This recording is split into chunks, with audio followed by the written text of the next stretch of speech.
다음에는 소스돈 척도 구성에 관해서 설명을 드리도록 하겠습니다. 이 소스돈 척도의 소스돈은 사람 이름을 말한다고 앞에서 이미 말씀을 드린 바가 있습니다.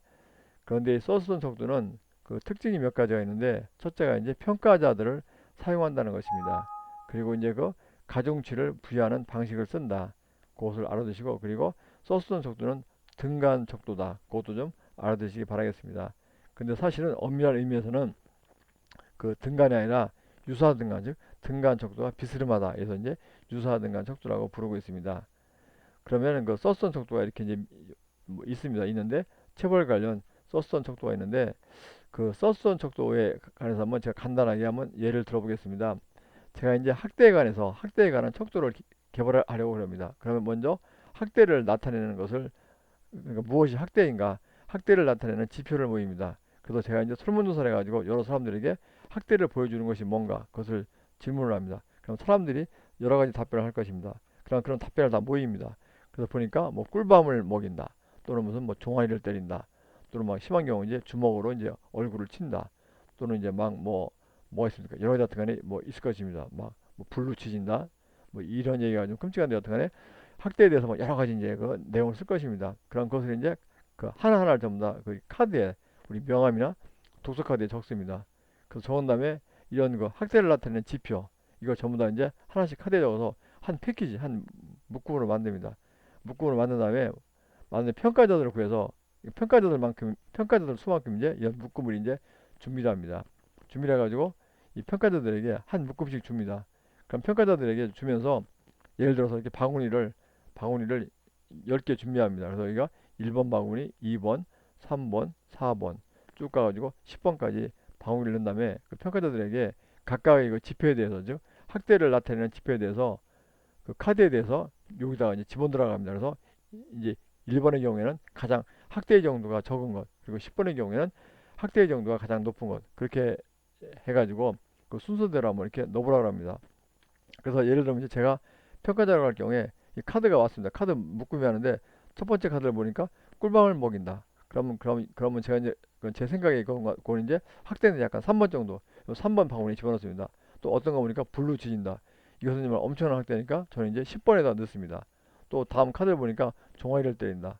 그럼 저는 이것이 학대가 한 뭐 4번 정도, 5번이라고 합시다. 그래서 5번 정도다 이렇게 이 카드를 넣습니다. 이런 식으로 진행을 하는 것입니다. 그럼 나중에 이제 그래도 모든 사람 평가자들이 각자 이런 식으로 이제 바구니를 만들어 놓고서 거기다 집어넣게 합니다. 그럴 경우에 이제 나중에 다 평가가 끝난 다음에 차이가 많이 나는 거. 그러니까 예를 들어서 꿀밤을 먹인다는데 이것은 떤 사람은 막 1번에도 많이 넣고 뭐 10번에도 많이 넣었더라. 그렇게 좀 차이가 많이 나는 것은 제외시키고서 나머지 좀 어느 정도 이렇게 안정된 거, 그런 그 지표만 모아가지고 이제 특정도구를 만드는 것이 바로 소스던 척도입니다.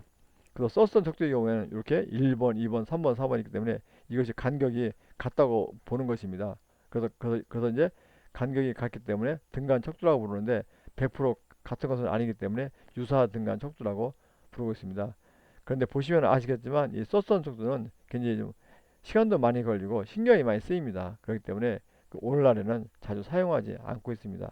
왜냐하면 이렇게 이 평가자들이 이렇게 문항을 이렇게 그 지수를 가지고서 바구니에 넣고 하는 그런 과정이 복잡하기 때문에, 또 시간도 많이 걸리기 때문에 사용하지 않는다는 것입니다. 그래서 썼던 척도는 평가자를 사용하고 등간 척도다, 엄밀하게는 유사 등간 척도다. 그것을 좀 꼭 기억해 두시기를 바라겠습니다. 다음 이제 의미분화 척도 구성인데 가장 쉬운 부분입니다. 그래서 의미분화 척도는 그 어휘적 차이 척도라고도 이야기를 합니다. 이것은 그 우리가 그 의미분화를 영어로 시멘틱 디퍼런시얼이라는데, 그 영어를 번역하면서 어떤 사람은 의미의 분화라고 번역을 했고, 어떤 사람은 어휘적 차이라고 번역을 했습니다. 그렇기 때문에 떤 사람은 의미의 분화 척도, 또 어떤 사람은 어휘적 척도라고 보고 있는 건데, 이것은 이제 그 두 가지의 반대되는 형용사의 관점에서 질문을 던지고 있습니다. 그래서 예를 들어서 이제 사회복지사라는 개념에 관한 의문화 척도인데, 이렇게 어두운, 밝은, 이렇게 반대되는 거 형용사를 던져가지고 여기에 아무데나 체크하도록 한 것입니다. 또 이렇게 거짓된, 진실된. 그래서 이런 식으로 반대되는 형용사를 양쪽에 제시해가지고 체크하게 하는 거, 이런 것이 이제 의미분화 척도에 해당이 되겠습니다. 한번 이런 현문제가 나왔습니다. 지역 주민이 인식하는 복지 간의 이미지를 조사하기 위해서 서로 상반되는 두 개의 형용사 좋은, 나쁜을 배치하여 그 속성에 대한 평가를 내리도록 하는 척도가 뭐겠습니까? 이렇게 형용사, 상반되는 형용사를 제시했을 경우에는 그냥 바로 그것이 의미분화 척도가 되겠습니다. 그래서 이 의미분화 척도가 가장 아마 이해하기가 쉽고 또 가장 또 쉽게 설명할 수가 있을 것 같습니다.